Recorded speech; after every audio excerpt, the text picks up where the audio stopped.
तो दोस्तों, यदि अंधकार से लड़ने का संकल्प कोई कर लेता है तो एक अकेला जुगनू भी दोस्तों पूरा अंधकार हर लेता है।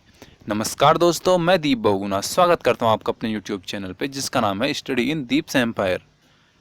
तो आप मेरे साथ पार्ट 1 और पार्ट 2 स्ट्रक्चर ऑफ एटम का देख चुके हो, जिसमें कि हमने बहुत सी चीज़ें सीखी थी। स्पेशली हमने ये देखा था कि जो पदार्थों के आवेशित कण होते हैं इनकी प्रॉपर्टी जो होती है ये हमने देखी थी। परमाणु की संरचना भी देख ली। थॉमसन परमाणु मॉडल आप पक्का याद रखना। रदरफोर्ड का भी और बोर का तो बहुत इंपॉर्टेंट है, क्योंकि वही हमारा आधुनिक जो परमाणु है उस पर वो लागू होता है। ठीक है। इसके बाद हमने देखा था कि न्यूट्रॉन क्या होते हैं, और न्यूट्रॉन में से हमने इनकी लिथियम, बेरिलियम और कार्बन, नाइट्रोजन, इनका जो स्ट्रक्चर है कि ये जो स्ट्रक्चर बनाते हैं बाहरी कोश में कितने इलेक्ट्रॉन आएंगे और उसके अंदर वाले जो कोश है हमारा उसमें कितने इलेक्ट्रॉन आएंगे, ये सब हम देख चुके हैं। और जो हम आज की वीडियो में देखने वाले हैं, और सॉरी संयोजकता भी हमने कल वाली वीडियो में देख ली थी। संयोजकता को भी आप याद रखें, क्योंकि ये बैलेंसी जब हम आगे रिएक्शन करवाएंगे तो वहाँ पे ये बहुत काम आता है। ये चार्ट भी हमने कल देखा था। और आज की वीडियो में हम देखने वाले हैं परमाणु संख्या तथा द्रव्यमान संख्या। तो क्या होता है परमाणु संख्या और द्रव्यमान संख्या, ये हम जानेंगे। समस्थानिक के बारे में पढ़ेंगे और हम ये देखेंगे कि जो हमारा संभारिक होता है ये क्या होता है। ठीक है दोस्तों, तो चलिए दोस्तों वीडियो शुरू करते हैं। अगर आप चैनल पर नए आए हैं तो चैनल को सब्सक्राइब करना ना भूलें दोस्तों। चलिए वीडियो शुरू करते हैं। तो हमारा जो पहला टॉपिक है आज का ये है परमाणु संख्या। ठीक है, तो हम पहले पढ़ते हैं कि परमाणु जो संख्या होती है ये क्या होती है। तो यहाँ पे हम एक चीज़ आपने नोटिस किया होगा कि हम ये पढ़ चुके हैं कि जो परमाणु के नाभिक में प्रोटॉन विद्यमान होते हैं, ये हमने पढ़ा है कि जो परमाणु होता है उसके जो नाभिक है उसमें क्या होते हैं, प्रोटॉन होते हैं। कल हमने देखा था।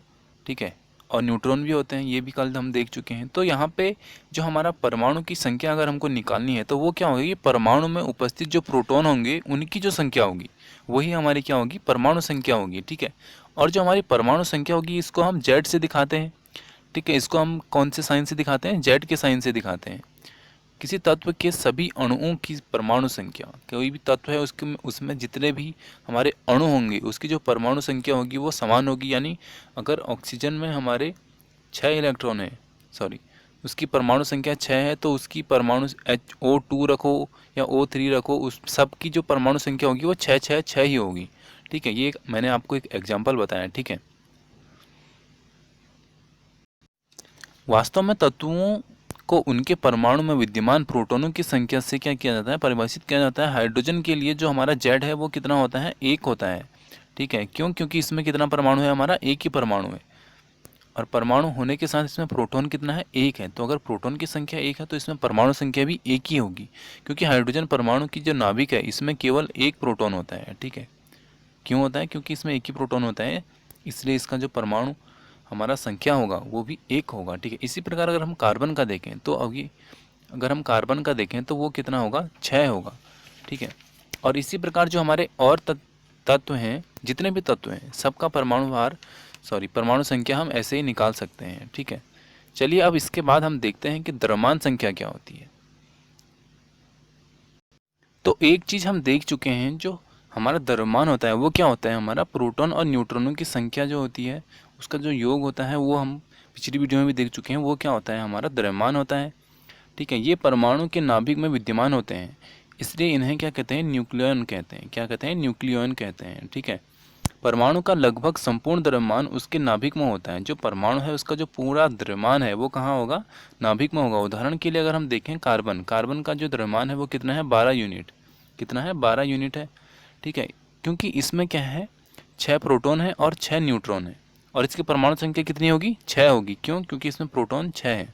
ठीक है, तो इसमें क्या है, 6 प्रोटॉन और 6 न्यूट्रॉन है, तो ये हम 6 + 6 करेंगे। क्यों, क्योंकि ये हमारा दोनों का जोड़ होता है प्रोटॉन और न्यूट्रॉन का, इसलिए क्या आ जाएगा, हमारा 12 यूनिट आ जाएगा। इसी प्रकार अगर हम एल्यूमिनियम का देखें तो एल्यूमिनियम का द्रव्यमान कितना होता है, 27। क्यों, क्योंकि इसमें 13 हमारे प्रोटॉन होते हैं और 14 न्यूट्रॉन होते हैं। ठीक है, ये जरूरी नहीं है कि प्रोटॉन और न्यूट्रॉन हमारे बराबर हों, अलग अलग भी हो सकते हैं। जैसे कि यहाँ पे आप एल्यूमिनियम का देख सकते हो, इसमें क्या है, 13 प्रोटॉन है और 14 न्यूट्रॉन है। परमाणु के नाभिक में उपस्थित प्रोटॉनों और न्यूट्रॉनों की कुल संख्या के योग को द्रव्यमान संख्या कहते हैं। तो जो हमारा परमाणु है उसके नाभिक में जितने भी हमारे उपस्थित प्रोटॉन और न्यूट्रॉनों की जो कुल संख्या होगी उसको हम क्या कहेंगे, द्रव्यमान संख्या कहेंगे। उन दोनों को जोड़ेंगे जब तो वो हमारा द्रव्यमान संख्या निकलेगा। ठीक है, किसी परमाणु में जो हमारा कोई भी परमाणु है उसको दर्शाने के लिए, क्या दर्शाने के लिए, जो हम अगर हम द्रव्यमान संख्या दिखाते हैं, परमाणु संख्या दिखाते हैं और इस तत्व का प्रतीक को दर्शाते हैं, तो इन तीनों को अगर हमको साथ में दर्शाना हो तो यहाँ पे एक इसने एग्जाम्पल दे रखा है, आप इस अकॉर्डिंग दर्शाओगे। यानी बीच में क्या होगा, हमारा तत्व का प्रतीक होगा। तो तत्व का प्रतीक आपने देखा था कार्बन हो गया, एक मैं एग्जाम्पल ले रहा हूँ यहाँ पे कार्बन का, और कार्बन की हमने द्रव्यमान संख्या देखी कितनी है, 12 है, यहाँ पे 12 आ जाएगी। और इसकी परमाणु संख्या हमने देख ली कितनी है, 6 है। तो यहाँ पे इसको हम इस तरह से लिखेंगे। ठीक है, एक और उदाहरण हम लेते हैं नाइट्रोजन का। तो नाइट्रोजन को हम कैसे लिखते हैं, तो नाइट्रोजन को लिखने के लिए क्या कर रखा है हमने, यहाँ पे 14 लिखा है ऊपर, यानी इसकी द्रव्यमान संख्या कितनी है, 14 है। और फिर लिखा है नाइट्रोजन, यानी N इसका तत्व का प्रतीक, और इसके बाद नीचे लिखा है 7। तो यानी इसमें प्रोटॉनों की संख्या और इसकी परमाणु संख्या कितनी होगी, 7 होगी। ठीक है, अब हम ये देखते हैं कि समस्थानिक क्या होते हैं। तो जो हमारा समस्थानिक है ये भी थोड़ा इंपॉर्टेंट है, ये भी आप थोड़ा ठीक से पढ़ लें। तो प्रकृति में कुछ तत्वों के परमाणु की जो पहचान की गई है जिसकी कि परमाणु संख्या तो समान है लेकिन क्या है कि द्रव्यमान संख्या अलग है। बस यहाँ पर यही चीज़ नोट करने की है कि परमाणु संख्या समान है, जो हमारे परमाणुओं की संख्या होगी वो क्या होगी, समान होगी। यानी प्रोटॉन जितने भी होंगे वो कितने क्या होंगे, समान होंगे, लेकिन जो उनका द्रव्यमान संख्या है ये क्या होगा, अलग होगा। यानी जो उनका मास है, ठीक है, वो क्या होगा, वो अलग होगा। तो इसको हम क्या कहेंगे, इसको हम समस्थानिक कहेंगे। यानी अगर हमारा मास अलग है और परमाणु संख्या सेम है तो उसको हम समस्थानिक कहेंगे। और इसका उल्टा भी अभी हम पढ़ेंगे, यानी जहाँ पे क्या होगा कि हमारा परमाणु संख्या समान नहीं होगी और द्रव्यमान समान होगा, उसको क्या बोलेंगे, संभारिक बोलेंगे। ठीक है, तो इसके यहाँ पे अगर हम एक एग्जाम्पल है हाइड्रोजन का, तो हाइड्रोजन के कितने समस्थानिक हैं, इसके 3 समस्थानिक हैं, ये भी आप याद रख लेना। तो जो हमारा पहला इसका समस्थानिक है वो है प्रोटियम। प्रोटियम को हम ऐसे लिखते हैं, यहाँ पे इसका ऊपर हो गया द्रव्यमान संख्या 1 और यहाँ पे नीचे हो गई इसकी प्रोटॉनों की संख्या 1 और ये हमारा इसका तत्व का जो चिन्ह है H, ये हो गया। ठीक है, तो यहाँ पे 1H1 हो गया। और ड्यूटीरियम का आप देखो कि इसका जो द्रव्यमान संख्या है वो कितना है, 2 है। ठीक है, तो दो इसका द्रव्यमान संख्या हो गया। और यहाँ पे H तो हमारा तत्व का फॉर्मूला हो गया और 1 क्या है हमारा, यहाँ पे प्रोटॉनों की संख्या है। तो यहाँ पे आपने देखा 2H1 हो गया है, क्यों, क्योंकि यहाँ पे द्रव्यमानों की संख्या 2 है। ठीक है, अब यहाँ पे ये देखो आप कि यहाँ पे हमारे 3 यहाँ पे बन गए हैं समस्थानिक, किसके, हाइड्रोजन के। तो यहाँ पे क्या होगा कि द्रव्यमान संख्या अगर बदल जाए तो भी हमारे क्या होते हैं, समस्थानिक बदल जाते हैं। ठीक है, और ट्राइटियम का भी आप फॉर्मूला देखो, यहाँ पे क्या है, 3H1 है। ठीक है, तो प्रत्येक जो परमाणु है इसकी जो संख्या है, परमाणु संख्या क्या है सभी की, H1, सब में H1 ही है। यानी जो हमारा प्रोटॉन है वो सब में एक ही है। ठीक है, लेकिन द्रव्यमान संख्या क्रमशः कितनी हो रही है, 1 2 3 हो रही है। इसी तरह से अगर हम दूसरा एग्जाम्पल लें तो आप यहाँ पे कार्बन का भी दूसरा एग्जाम्पल देख सकते हो। यहाँ पे 12C6 हमने बनाया था और उसके बाद 14C6 भी होता है। और क्लोरीन का क्या होता है, 35Cl17।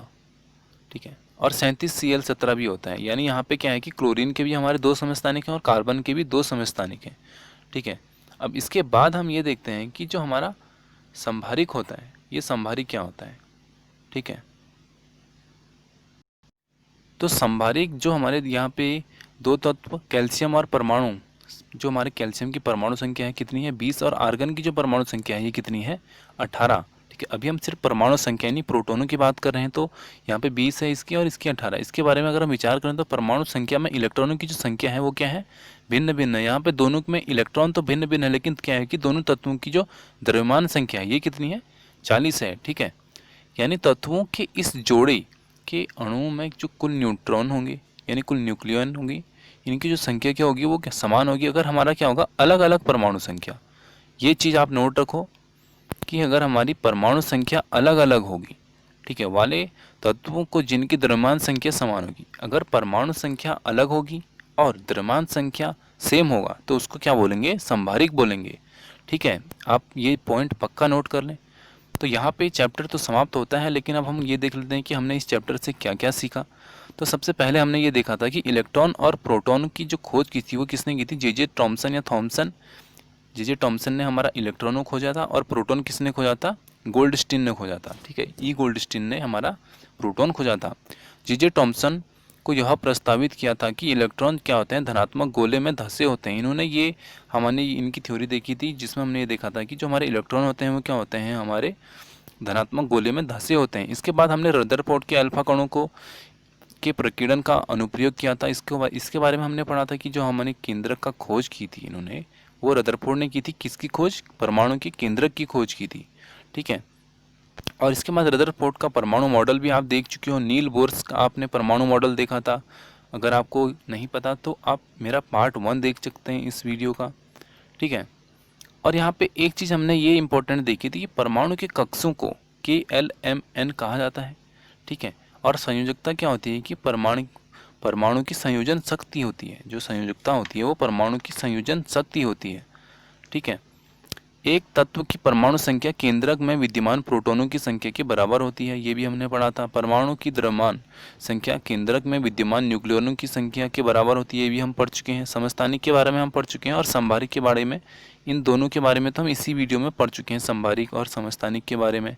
इसमें अंतर कुछ नहीं होता है। पहले वाला अगर हम समस्थानिक की बात करें तो समस्थानिक में क्या है कि तत्व के एक ही तत्व के परमाणु, इसमें क्या होगा, एक ही तत्व होगा और उसी के परमाणु संख्या तो सेम होंगे, लेकिन जो उसकी द्रव्यमान संख्या होगी वो अलग होगी। ठीक है, और संभारिक की बात करें तो यहाँ पे परमाणु क्या होगा, वो अलग होगा और जो द्रव्यमान संख्या होगी ये क्या होगी, सेम होगी। ठीक है, और अंतिम हमने ये पढ़ा था कि तत्वों को उनके प्रोटॉनों की संख्या के आधार पर परिभाषित किया जा सकता है। ठीक है दोस्तों, लास्ट में हमने ये चीज़ देखी कि जो प्रोटॉन होते हैं उसके हिसाब से हम तत्वों को क्या कर सकते हैं, परिभाषित कर सकते हैं। तो ये है इन इस वीडियो का और इस चैप्टर का भी। और अगला जो हमारा चैप्टर है ये है जीवन की मौलिक इकाई। ठीक है, तो यहाँ तक वीडियो देखने के लिए आपका शुक्रिया। अगर आपको वीडियो पसंद आई तो चैनल को सब्सक्राइब करना और वीडियो को शेयर करना ना भूलें। थैंक यू दोस्तों। जय हिंद, जय भारत दोस्तों।